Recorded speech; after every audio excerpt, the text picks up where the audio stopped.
The emerald waters of the South Pacific glisten beneath the rising sun on April 18, 1943, as dawn breaks over the Solomon Islands. Within mere minutes, precisely 17, the Imperial Japanese Navy will endure a personal catastrophe unlike any other in the Pacific War.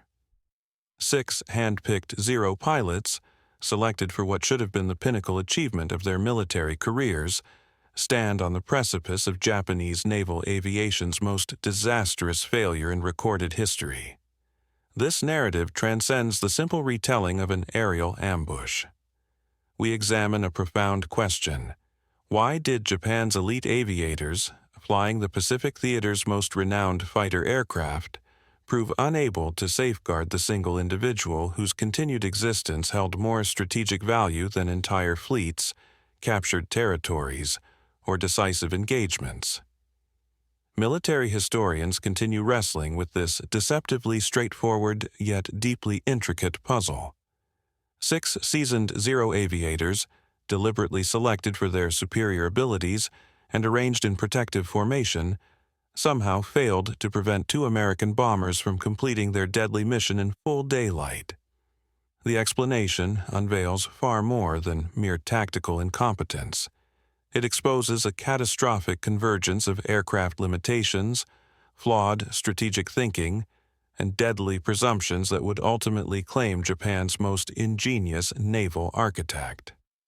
We shall dissect each component of this calamity, analyzing everything from aircraft technical capabilities to the instantaneous choices that determined Admiral Yamamoto's destiny. The pilots. Elite warriors of the 204th historical accounts typically celebrate Admiral Isoroku Yamamoto's demise as an American intelligence and operational masterpiece. Yet precious few examine the Japanese viewpoint with appropriate rigor. The 6 aviators assigned that fateful day have been reduced to mere footnotes, nameless protectors who simply came up short. These were no ordinary flyers. Combat veterans from the 204th Naval Air Group, these men had endured Guadalcanal's brutal aerial meat grinder. They'd confronted American fighters in countless engagements and survived to fly again. Their failures stemmed not from inadequacy or timidity, but from systemic deficiencies plaguing Imperial Japanese Navy fighter philosophy. Deficiencies that would only crystallize under that April morning's crucible. Our central inquiry extends beyond merely documenting events. We must understand why such events became inevitable. What caused Japan's premier fighter aircraft, the Mitsubishi A6M3, piloted by some of the Navy's most capable aviators, to prove inadequate for what should have constituted a straightforward protective assignment? The explanation weaves through interconnected factors, technical constraints, philosophical failures, and a fundamental misapprehension of aerial warfare's evolution by 1943. This mission unfolded just 48 hours following Operation Waigo's conclusion, Yamamoto's final major offensive campaign. The Admiral was traveling to commend units who'd participated at Rabaul's Lakunai airfield. The selection. April 17, 1943, brings unusual atmosphere to the 204th Naval Air Group's ready room. 6 aviators receive summons for special briefing, one immediately distinguishing this assignment from the perpetual patrols and scrambles defining their war experience. The chosen men embodied experienced naval aviation. Lieutenant Junior Grade Takeshi Morisaki, Section Commander with over 2 years combat experience. Petty Officer First Class Shoichi Sugita, already an ace, approximately 30 victories credited.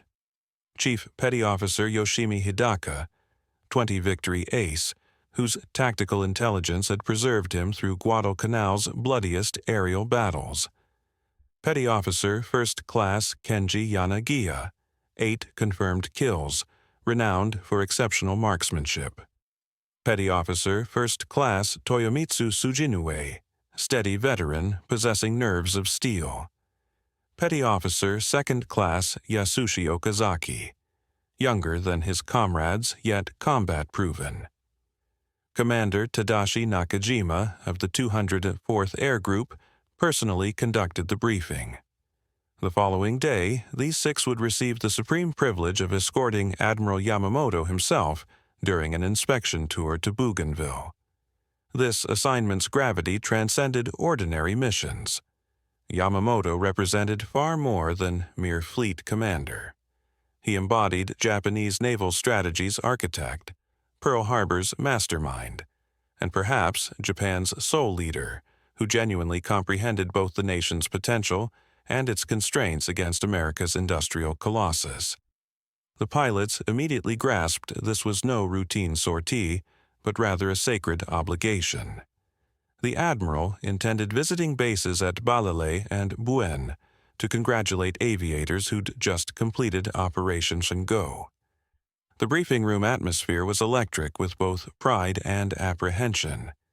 Each pilot understood that being selected for this mission represented recognition of their skills and experience. Yet they also understood the enormous responsibility.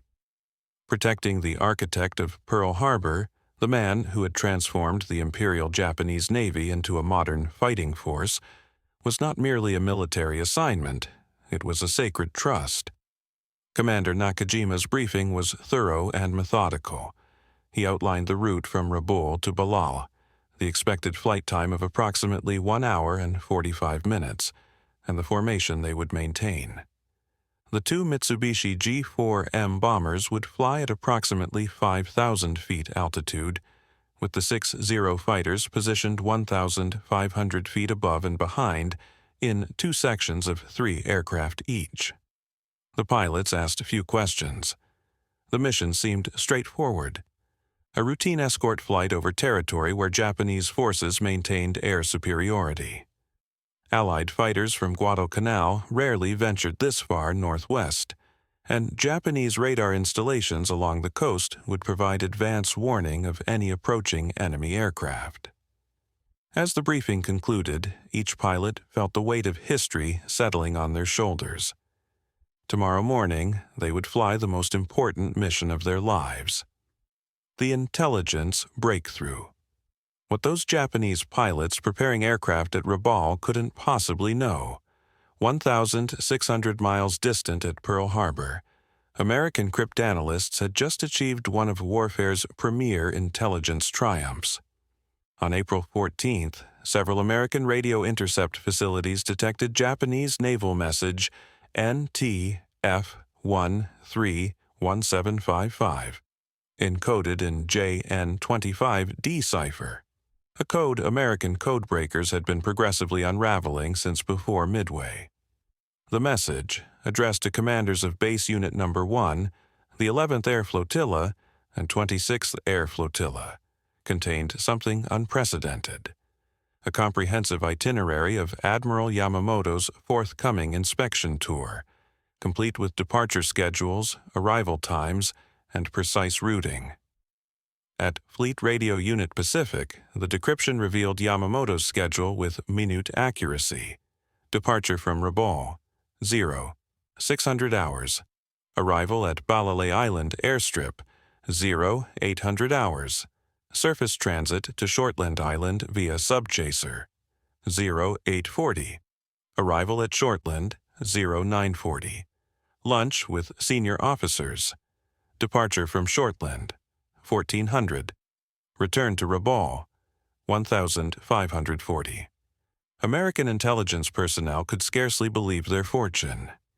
The Japanese, with their characteristic obsession for meticulous planning and punctuality, had inadvertently delivered a flawless blueprint for assassination. The decision to act on this intelligence did not come easily. Admiral Chester Nimitz, Commander-in-Chief of the Pacific Fleet, immediately recognized both the opportunity and the risk. Killing Yamamoto would deprive Japan of its most capable naval strategist, but it would also reveal to the Japanese that their codes had been compromised. The debate raged for hours at Pearl Harbor. Some intelligence officers argued that preserving the secrecy of American code-breaking capabilities was more important than eliminating any single enemy commander, no matter how valuable. The intelligence from JN-25D intercepts had already provided crucial advantages at Midway and in the Solomon Islands campaign. Revealing the compromise might prompt the Japanese to change their codes, blinding American intelligence at a critical juncture in the war. Others argued that Yamamoto's strategic value was so immense that his elimination justified any risk. He was the one Japanese leader who truly understood American industrial capacity and had warned against prolonged war with the United States. His loss would create a leadership vacuum that no other Japanese admiral could fill. Admiral Chester Nimitz himself required briefing on subsequent actions. Following Washington consultation, the decision crystallized. Yamamoto must be eliminated. The order came directly from Secretary of the Navy Frank Knox, with President Franklin Roosevelt's approval. The operation received its code name, Vengeance. Operation Vengeance, the American Plan. At Henderson Field on Guadalcanal, Operation Vengeance planning commenced with sobering mathematical reality. The distance from Guadalcanal to the interception point near Bougainville measured 420 miles, the absolute maximum of P-38 Lightning's operational range, achievable only with auxiliary fuel tanks and flawless navigation. Major John Mitchell, commanding the 339th Fighter Squadron, labored through April 17th's night alongside his operations staff, computing fuel consumption rates, wind velocities, and precise timing required to intercept Yamamoto's flight at the singular point where it would remain within range at low altitude. The emerging plan demonstrated audacious precision. 18 P-38s received mission assignment, though only 16 would actually fly, following 2 aircraft developing mechanical difficulties during startup. These 16 P-38s would execute a meticulously calculated route, keeping them beyond Japanese radar and coast watcher range, maintaining absolute radio silence while flying at wave-top altitude avoiding detection. The flight path comprised 5 legs, each precisely timed. Any deviation, mechanical failure, or navigational error meant mission failure. Intercept calculation targeted 09:35 hours, providing Americans exactly 15 minutes combat time before fuel considerations forced homeward turn. Mitchell's planning was meticulous to an extraordinary degree. He calculated wind speed and direction for each leg of the journey, factoring in the prevailing southeast trade winds. He computed fuel consumption rates at different altitudes and speeds, determining that the P-38s would need to maintain cruise power settings throughout the outbound flight to have sufficient fuel for combat and the return journey. Navigation would be the greatest challenge. Flying at 50 feet above the ocean for over 400 miles with no landmarks and maintaining radio silence meant the slightest navigational error could cause the entire mission to fail. Mitchell assigned himself as navigator for the mission, trusting no one else with this critical responsibility. The attack force would be divided into 2 elements. Mitchell would lead 12 P-38s as high cover, maintaining altitude to engage any Japanese fighters that might interfere. Captain Thomas Landfear would lead a killer flight of 4 P-38s, whose sole mission was destroying Yamamoto's bomber. The plan was briefed to the pilots on the evening of April 17th. The intelligence was so sensitive that pilots were told only that they would be intercepting an important Japanese staff officer. Yamamoto's name was not mentioned until just before takeoff the following morning. The Zero. Revolutionary design, fatal flaws. The 6 pilots readying their A6M3 Model 22 fighters at Rabaul represented the evolution of Japan's most celebrated fighter aircraft. But by April 1943, evolution had transformed into liability. The Zero that astonished the world in 1940 was genuinely revolutionary. A perfect synthesis of range, maneuverability, and firepower achieved through radical weight reduction. Every component underwent scrutiny for excess weight. The aircraft featured zero armor protection for pilots, no self-sealing fuel tanks, and a structure built to absolute minimum strength requirements.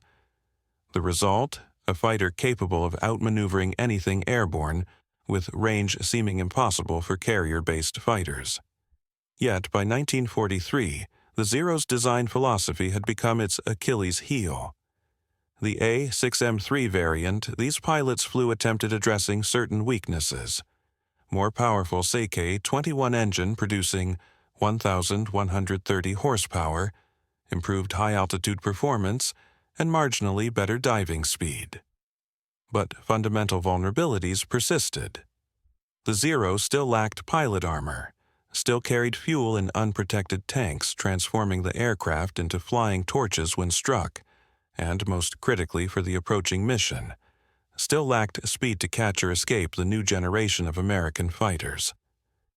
The A-6M3, Model 22, achieved maximum velocity of 388 miles per hour at 19,690 feet. The P-38, Lightning preparing to attack, could reach 414 miles per hour at 25,000 feet, outdive it without structural failure fear, and carried sufficient firepower to obliterate a Zero with single burst. The design philosophy behind the Zero reflected Japanese naval aviation doctrine of the 1930s. Range and maneuverability were prioritized above all else, based on experiences in China where Japanese fighters needed to escort bombers on long-range missions and engage Chinese fighters that were often obsolescent and poorly flown. Chief designer Jiro Horikoshi had created a masterpiece of weight optimization. The Zero's airframe utilized a new top-secret aluminum alloy called extra superduralumin, which provided strength equivalent to standard aircraft aluminum at reduced weight. The wing spars were hollow, the fuselage stringers were minimized, and every component was engineered to the absolute limits of structural integrity.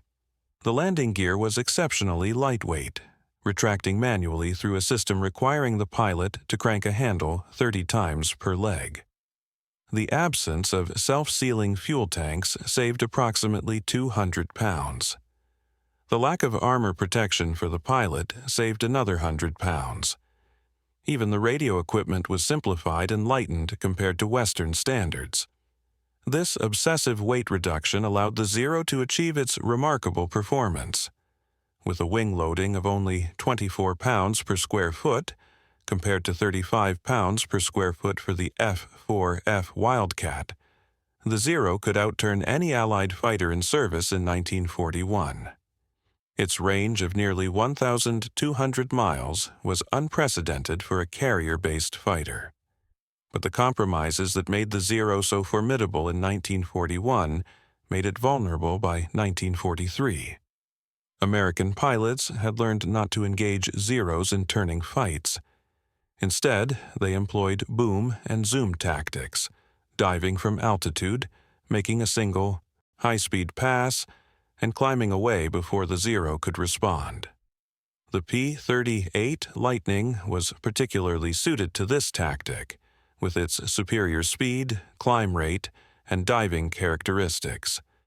The Zero's lack of armor and self-sealing fuel tanks meant that even a few hits from .50 caliber machine guns could prove fatal.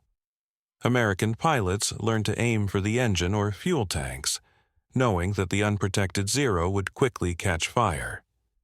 Veteran Zero pilots like those assigned to protect Yamamoto understood these vulnerabilities intimately.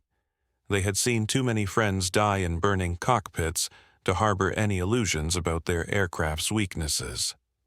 Doctrine, tactics frozen in time. The defensive formation. Japanese forces would employ reflected doctrine developed in China against inferior opposition, not 1943 reality. Standard defensive positioning placed fighters above and behind protected bombers, ideal for diving onto attackers approaching from above, the classic fighter attack profile. This formation harbored a fatal blind spot. Inadequate protection against attackers approaching from below and behind. Exactly the approach Americans had planned. Zero pilots would position themselves at approximately 6,500 feet, roughly 1,500 feet above two Mitsubishi G4M Betty bombers from the 705th Air Group, Bomber 323 carrying Admiral Yamamoto, and Bomber 326 carrying Vice Admiral Matome Ugaki with additional staff officers. They'd scan skies for threats expected from above while death approached from below.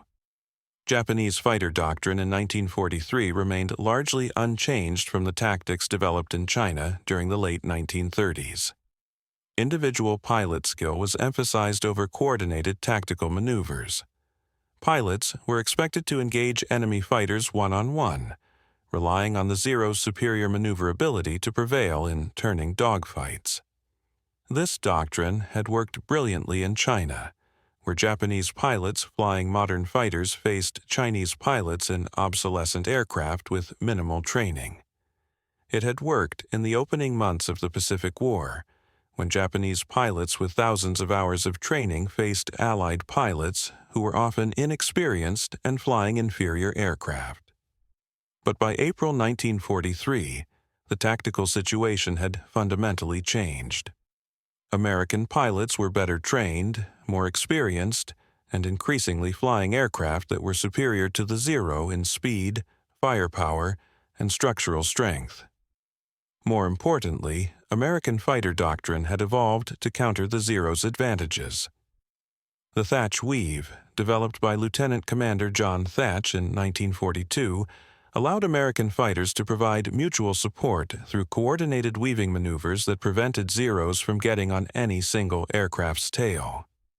Boom and zoom tactics exploited the superior speed and diving ability of aircraft like the F-4F Wildcat, F-4U Corsair, and especially the P-38 Lightning.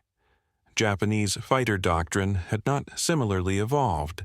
The emphasis remained on individual combat skills rather than coordinated tactics. Fighter formations provided mutual visual coverage but not the coordinated defensive maneuvers that characterized American fighter tactics by 1943. The attack, 4 minutes, that changed history. As the Japanese formation approached Bougainville at 0930 hours, the 6 pilots maintained vigilant watch on sky above and ahead.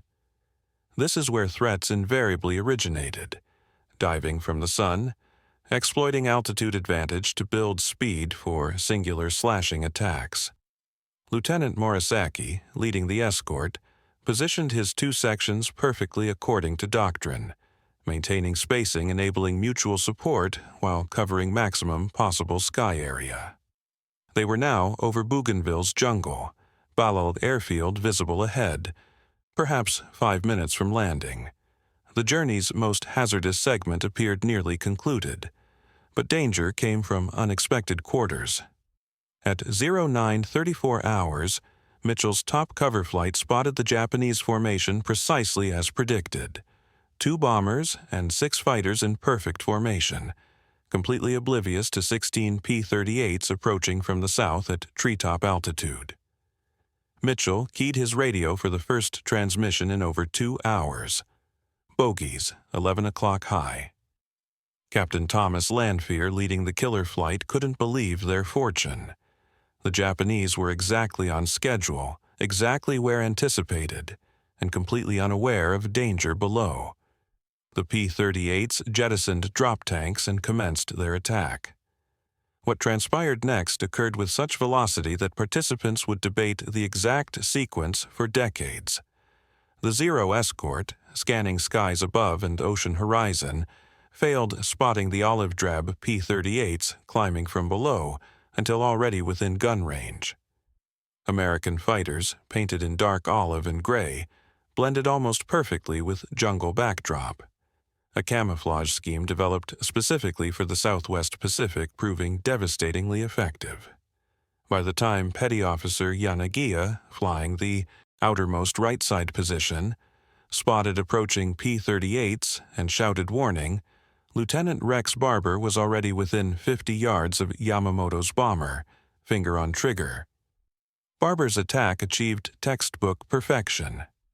Approaching from the bomber's 7 o'clock position, below and behind where tail gunners couldn't depress weapons sufficiently to engage, he opened fire with all 4 .50 caliber machine guns and his 20mm cannon. Concentrated firepower tore into the Betty's right engine, right wing root, and fuselage. In his after-action report, Barber would describe witnessing the bomber's right engine begin streaming black smoke and white vapor, oil, and fuel as his shells found their mark. He continued firing as he closed, shifting aim to the left engine, observing pieces of aircraft skin peeling away under rounds' impact. Inside the bomber's fuselage, a .50 caliber bullet, among hundreds fired, entered through thin aluminum skin and struck Admiral Yamamoto in the left shoulder, traversing his body and exiting beneath his right eye, killing him instantly. The impossible geometry. Zero pilots reacted with combat veteran speed, but already too late. Lieutenant Morisaki rolled his fighter inverted and executed a split S, diving toward P-38s with his wingman following. But they were starting from 1,500 feet above and behind the action, a geometry rendering intervention impossible. Simple physics of acceleration and distance meant that even diving at full throttle, pushing their zeros to structural limits, they couldn't reach the Americans before fatal damage was inflicted. Chief Petty Officer Hidaka, leading the right side section, banked hard toward Barber's P-38, but the American was already pulling away from the mortally wounded bomber, exploiting the Lightning's superior speed to escape before Zeros could bring weapons to bear. Yamamoto's bomber, mortally wounded, nosed down toward jungle with its right engine aflame. The pilot, Warrant Officer Takeo Katani, fought desperately maintaining control, but with one engine destroyed and control surfaces damaged, the aircraft was doomed. The Betty crashed into jungle canopy at 0938 hours, just 4 minutes after first sighting American fighters. The second bomber carrying Vice Admiral Ugaki attempted escaping toward ocean, but was caught by Lieutenant Besby Holmes, who damaged it severely. This aircraft also crashed, though Ugaki would miraculously survive, pulled from wreckage with serious injuries. Only Petty Officer First Class Kenji Yanagiya managed any form of retaliation. As P-38s disengaged and turned south toward Guadalcanal, he spotted one Lightning struggling behind others, trailing smoke from one engine. This was Lieutenant Raymond Hines' aircraft, damaged either by defensive fire from bombers or during combat. Yanagiya pursued the wounded Lightning, closing to gun range and firing repeated bursts from his 20mm cannon. He observed strikes on the P-38's wing and fuselage, witnessed fuel streaming from punctured tanks, but the rugged American fighter continued flying, its surviving engine pulling it homeward. The pursuit continued several minutes before Yanagiya had to break off. He was now far from Bougainville, low on ammunition, and other P-38s might return protecting their damaged comrade. He turned back toward Balal Airfield where the other 5 pilots had already landed, their aircraft undamaged, but their mission a catastrophic failure. Hines' P-38 would never reach Guadalcanal. He disappeared over ocean, the sole American loss of the mission. But this singular victory couldn't alter fundamental reality. The Imperial Japanese Navy's most important leader was dead, killed while under protection of 6 of the 204th Air Group's experienced fighter pilots. Aftermath, the weight of failure. The 6 pilots landed at Balal Airfield in shocked silence. There were no immediate accusations of cowardice or incompetence. Everyone understood they'd faced an ambush prepared with intelligence they couldn't have anticipated. But the weight of failure was crushing. They'd been selected for the highest conceivable honor, protecting Admiral Yamamoto, and they'd failed. In Japanese military culture's rigid hierarchy, where responsibility and shame are collective rather than individual, all 6 pilots understood their lives were now defined by this single catastrophic failure. At Rabaul, news of Yamamoto's death spread through Naval Air Groups like a physical blow. The admiral was more than a commander. He embodied Japanese naval power, the one leader who truly understood both Japan's potential and its limitations in this war against America's industrial might. His death represented not just tactical loss, but psychological catastrophe. Morale, already battered by months of Solomon Islands attrition, plummeted further. The immediate aftermath at Balale was chaotic. Ground crews and base personnel watched in confusion as the 6 Zero escorts landed without the 2 bombers they had been protecting. When Lieutenant Morisaki climbed from his cockpit and reported that both bombers had been shot down by American P-38s, the news spread through the base like wildfire. A search party was immediately organized. Japanese forces in the area were alerted to look for survivors or wreckage. Within hours, a Japanese Army search team located the wreckage of Yamamoto's bomber deep in the Bougainville jungle. They found Admiral Yamamoto still strapped in his seat, killed instantly by the bullet that had struck him. His white-gloved hand still gripped his katana. Vice Admiral Ugeki's bomber was found crashed in the ocean just offshore. Ugeki and 2 other staff officers were pulled from the wreckage alive, though seriously injured. Ugeki had survived by being thrown clear of the aircraft during the crash. Japanese High Command immediately classified all details of Yamamoto's death as top secret. When the Japanese public finally learned on May 21, 1943, they were told only that the admiral died while directing frontline operations. The cover story maintained that Yamamoto had been killed while inspecting forward bases, a heroic death befitting Japan's greatest naval commander. No mention was made of the American ambush, the intelligence breakthrough that had made it possible, or the failure of the escort fighters to protect him. On June 5, 1943, Japan held a state funeral for Admiral Yamamoto, an honor reserved for the nation's greatest heroes. The Tokyo ceremony was attended by the emperor himself, and the entire nation observed a moment of silence. For the 6 pilots at Rabaul, the funeral represented formal acknowledgement of their failure. Seeking redemption, the escort's fates. 2 days following the funeral, on June 7th, the Japanese launched massive air offensive against American positions in the Solomons, specifically targeting the Russell Islands. The mission involved 81 Zeros, 12 carrying firebombs, the remainder providing escort from the 204th Air Group. During this June 7th raid, 2 Yamamoto escort pilots met their end. Chief Petty Officer Yoshimi Hidaka was shot down and killed during the 90-minute battle that saw 23 to 24 Japanese aircraft lost against approximately 50 Allied fighters. Petty Officer Second Class Yasushi Okazaki also died in the same engagement. Both pilots flew Zeros armed with firebombs beneath their wings, pressing attacks through intense anti-aircraft fire. Their deaths marked the beginning of what would become a pattern. The Yamamoto escort seeking redemption through combat. The June 7th mission was one of the largest Japanese air operations in the Solomons since the Guadalcanal campaign.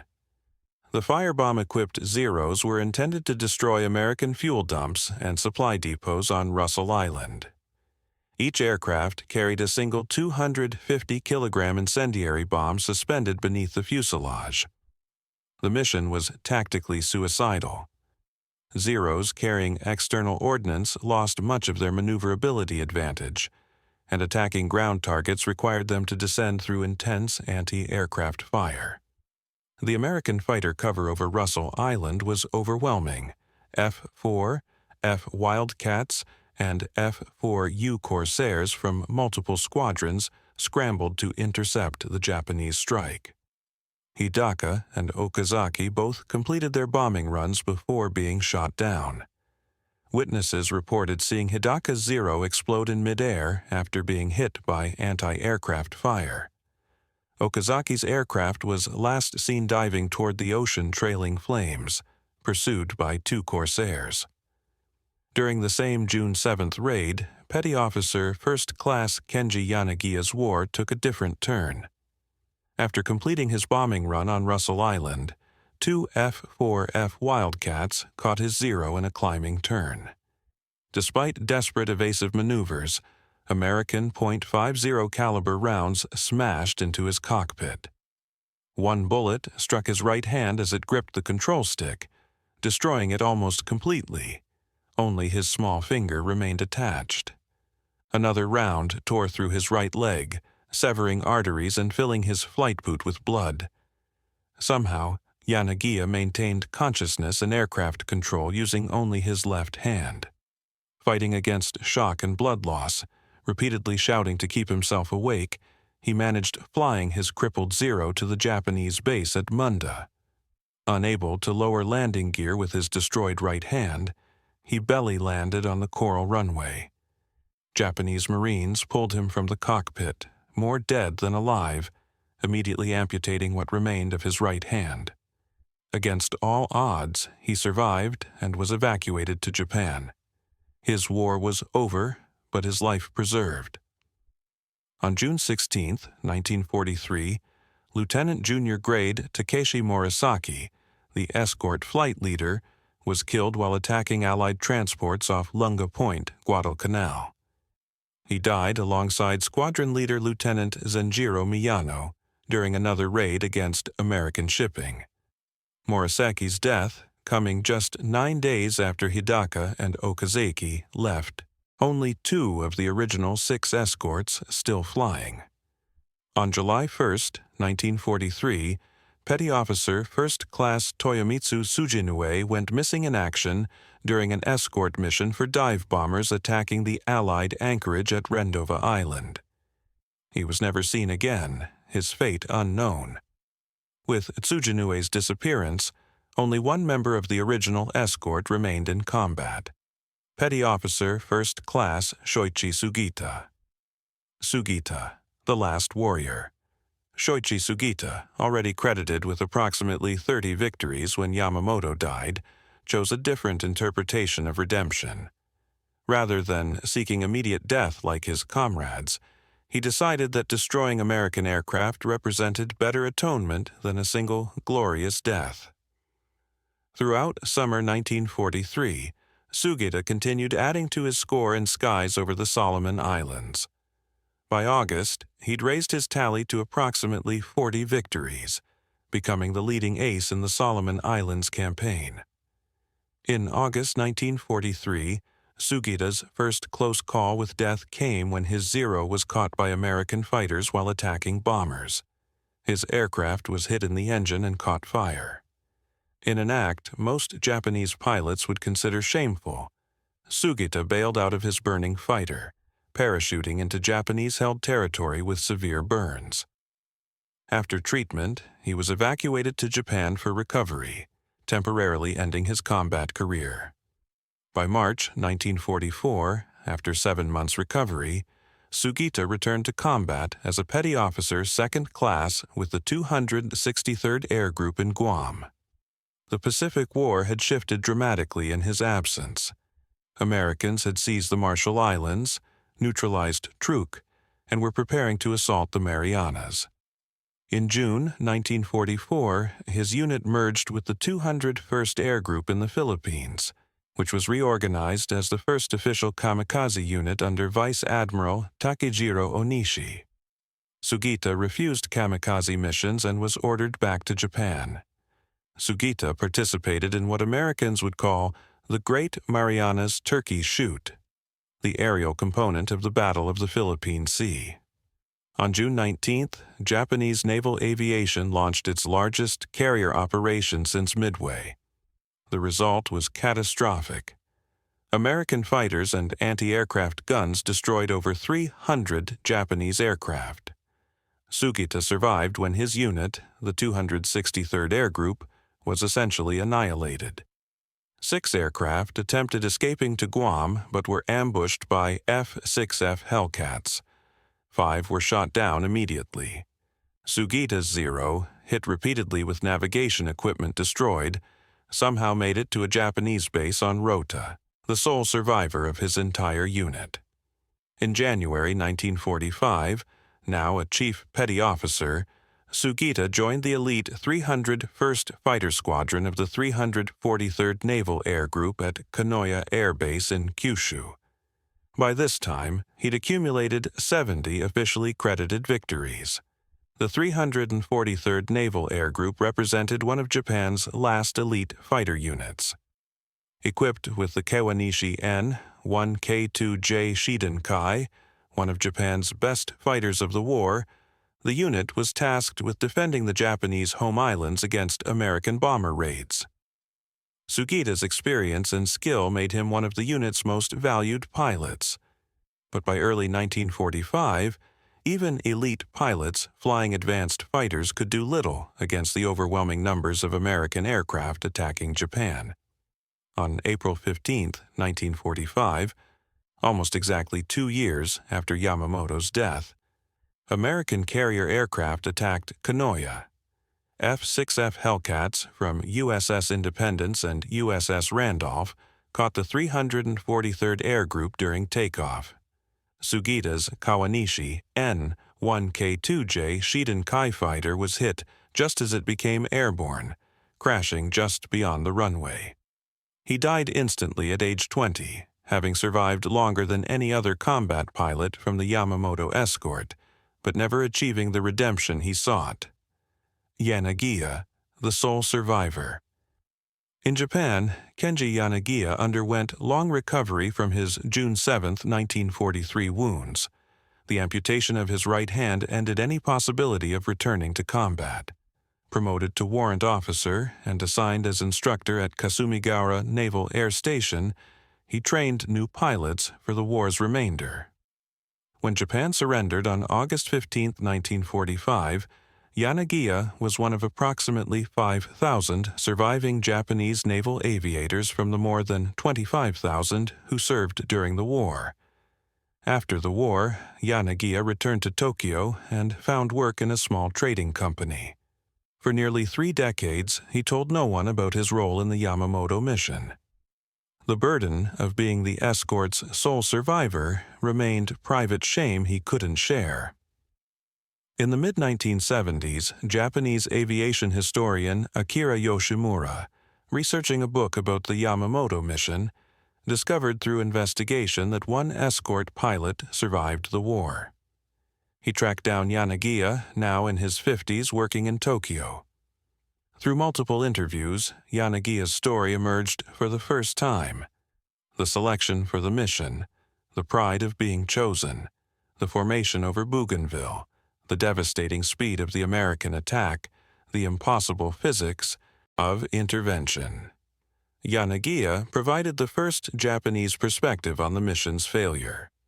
He described how P-38s appeared from unexpected angle at unexpected time, how the Zero escort was positioned according to doctrine that proved inadequate, how American fighters were faster and executed their attack with perfect timing. He emphasized that it was nearly impossible to protect 2 bombers from 16 P-38s with only 6 Zero fighters. The 1988 reunion. On April 15 to 17, 1988, the National Museum of the Pacific War, Admiral Nimitz's museum in Fredericksburg, Texas, organized a symposium commemorating Operation Vengeance's 45th anniversary.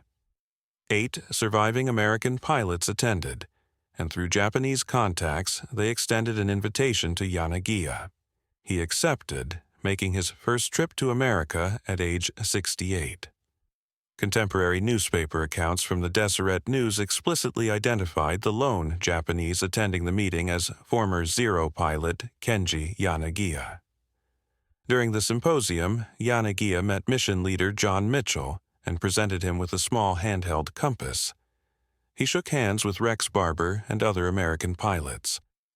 An official oral history interview was recorded on April 15, 1988, now archived through the portal to Texas history.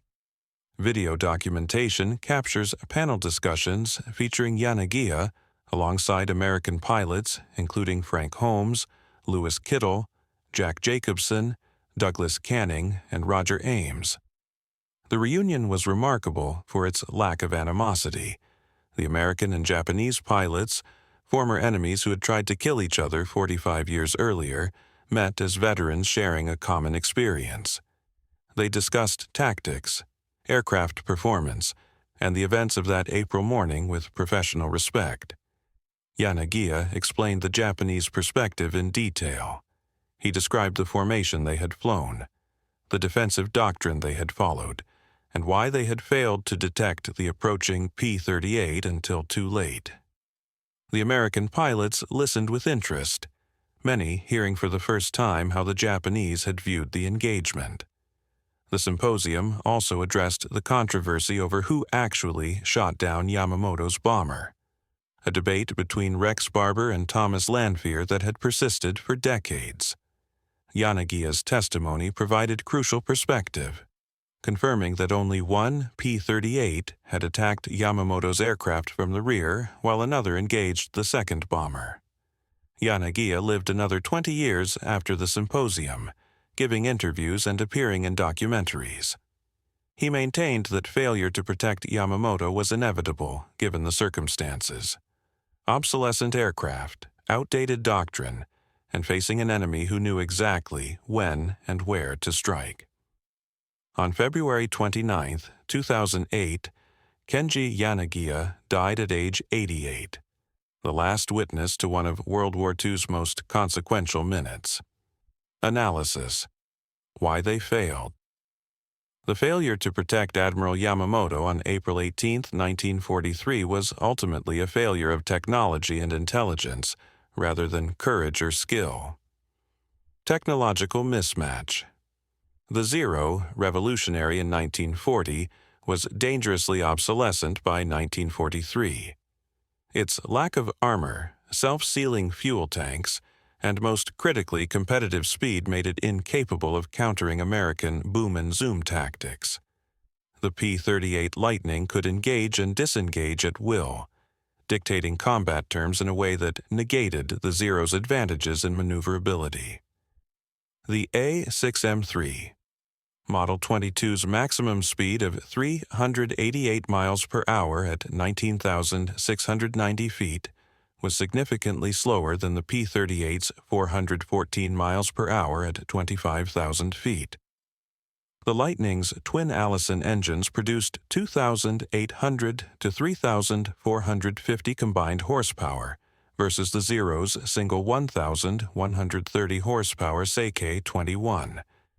The P-38 could climb 1,650 feet per minute faster than the Zero and maintain superior performance above 20,000 feet thanks to its turbo superchargers. The technical specifications tell only part of the story. In practical terms, the speed differential meant that P-38 pilots could choose when to engage and when to disengage. If a Zero pilot maneuvered to get on a P-38's tail, the Lightning pilot simply pushed the throttles forward and pulled away. The Zero pilot could not pursue. His aircraft simply lacked the speed. This fundamental asymmetry meant that the tactical initiative always belonged to the P-38 pilots. They could attack when conditions favored them and withdraw when threatened. The Zero pilots, despite their superior maneuverability, were forced into a defensive posture with no effective counter to the American tactics. The P-38's armament was also significantly more powerful. The Lightning carried 4.50 caliber machine guns and one 20mm cannon, all mounted in the nose. This concentration of firepower, combined with the nose mounting that eliminated convergence issues, made the P-38 devastatingly effective. A 1-second burst from all 5 guns delivered approximately 30 pounds of projectiles, enough to destroy most aircraft. The Zero's armament, while adequate for its design philosophy, was lighter. Second, the itinerary itself was unnecessarily detailed. It specified not just dates and locations, but precise times down to the minute. This level of detail, while characteristic of Japanese punctuality and planning precision, provided the Americans with everything needed to plan an ambush. Third, Japanese naval intelligence failed to recognize the significance of Yamamoto's death occurring exactly as scheduled. The precision of the American attack, intercepting the formation within minutes of the scheduled arrival time, should have immediately suggested that the Americans had advanced knowledge. Yet Japanese naval leadership convinced themselves that it was merely a chance encounter, or that the Americans had been tipped off by coast watchers. The failure to recognize the code compromise had far-reaching consequences. American codebreakers continued reading JN-25D traffic for months after Yamamoto's death, providing crucial intelligence for subsequent operations in the Solomon Islands and Central Pacific. Doctrinal failure. The positioning of the escort reflected tactics developed against inferior Chinese opposition in the late 1930s.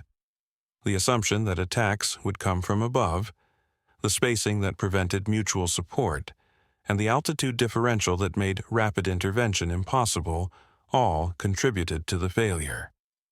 The 6 pilots were positioned in 2 V formations of 3 aircraft each at approximately 6,500 feet, 1,500 feet above and behind the 2 Betty bombers. Japanese fighter doctrine emphasized individual skill over coordinated tactics, while American pilots trained extensively in mutual support techniques like the thatch weave. Japanese pilots were expected to prevail through superior airmanship. This worked when Japanese pilots held qualitative edge in both aircraft and experience. But by 1943, American pilots were increasingly well-trained and flying superior aircraft. The doctrinal failure extended beyond just formation positioning. Japanese fighter tactics in 1943 remained essentially unchanged from 1941, despite the fundamental shift in the tactical environment. The emphasis on individual combat, the preference for turning dogfights, and the assumption of aircraft superiority all reflected a doctrine that had not evolved with the changing realities of air combat. American fighter doctrine, by contrast, had evolved rapidly. The hard lessons of early Pacific combat had led to development of coordinated tactics that maximized the strengths of American aircraft while minimizing their weaknesses. The thatch weave, boom and zoom attacks, and emphasis on mutual support all reflected a doctrine that learned from experience and adapted to circumstances. The Japanese doctrinal rigidity stemmed partly from cultural factors.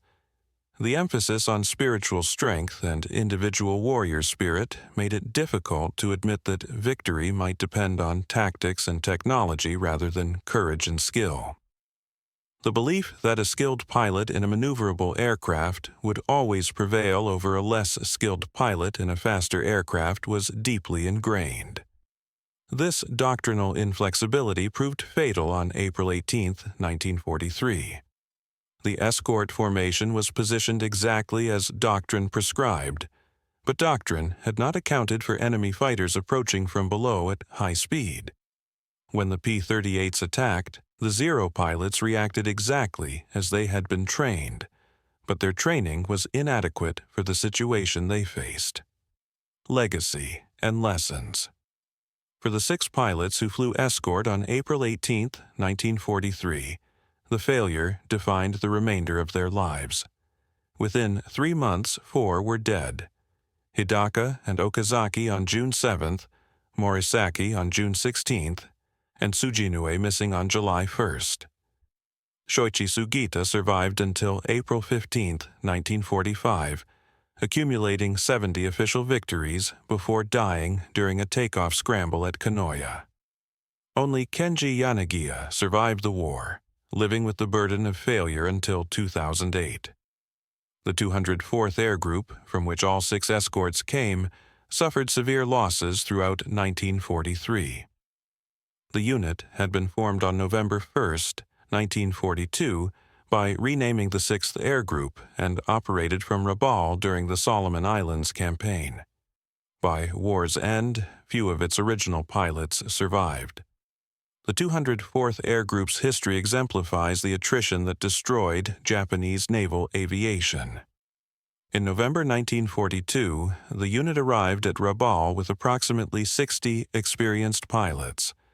By the time the Solomon Islands campaign ended in late 1943, fewer than 10 of the original pilots remained alive.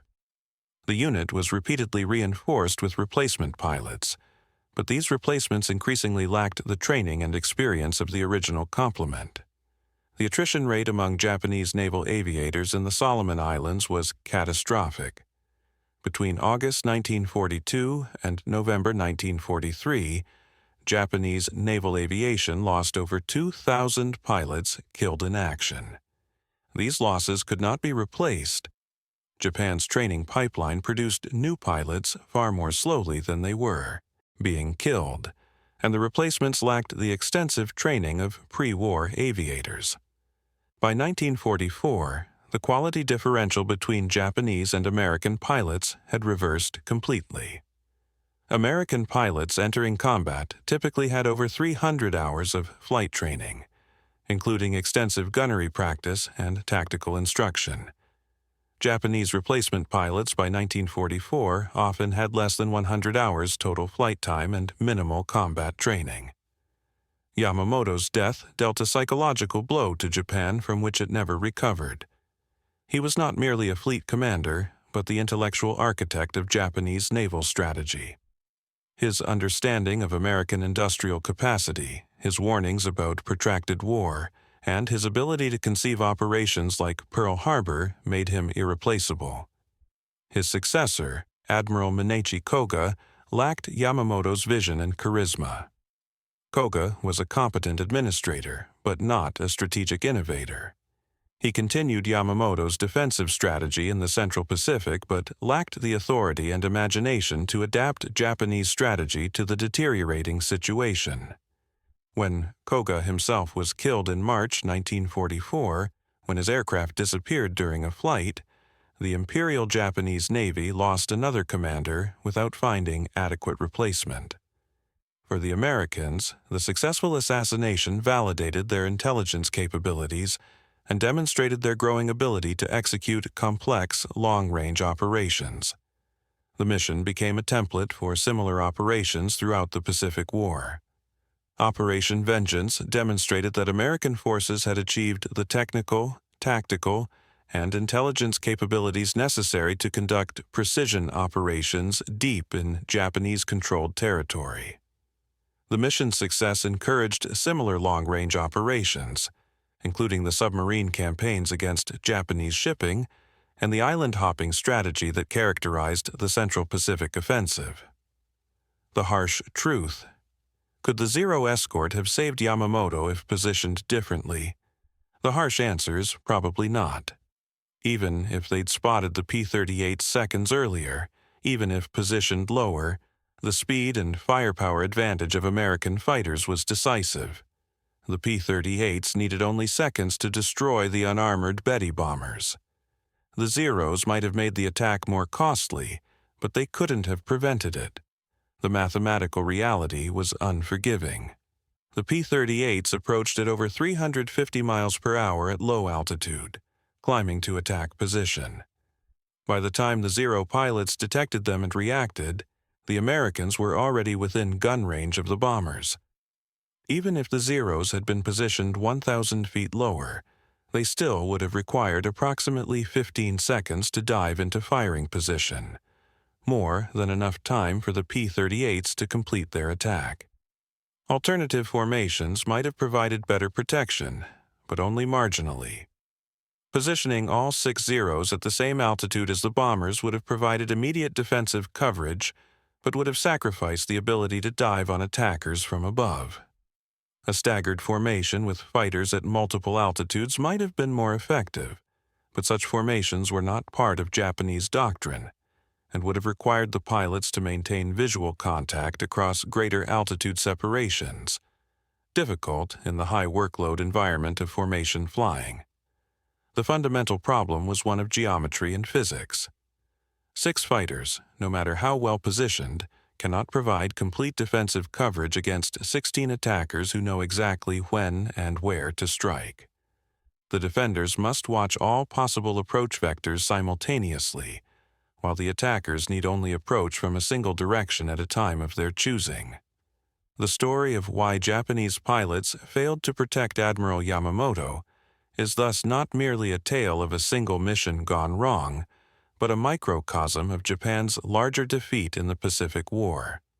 It demonstrates how technological superiority, intelligence advantage, and tactical innovation can overwhelm traditional military virtues like courage, skill, and dedication.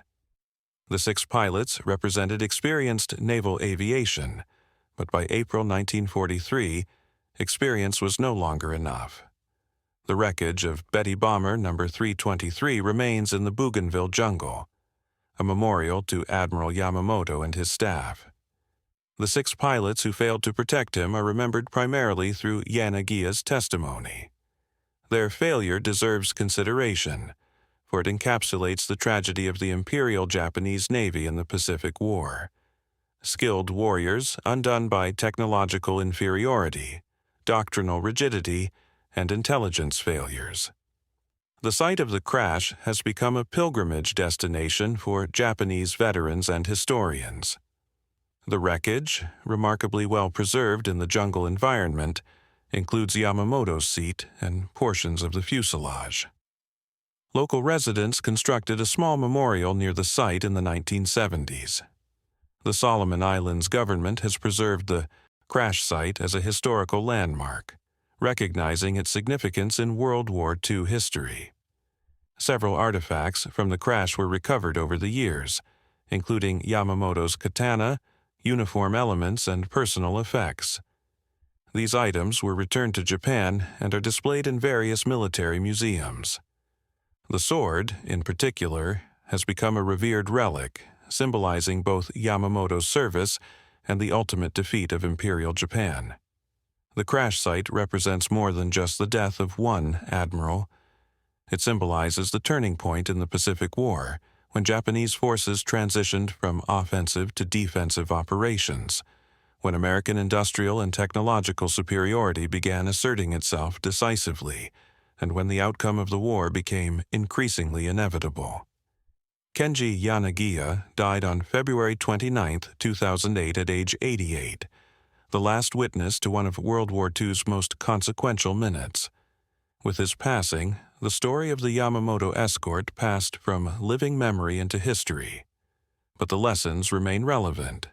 The danger of technological complacency, the importance of intelligence security, the need for doctrine to evolve with circumstances, and ultimately the limits of human courage in the face of systematic disadvantage.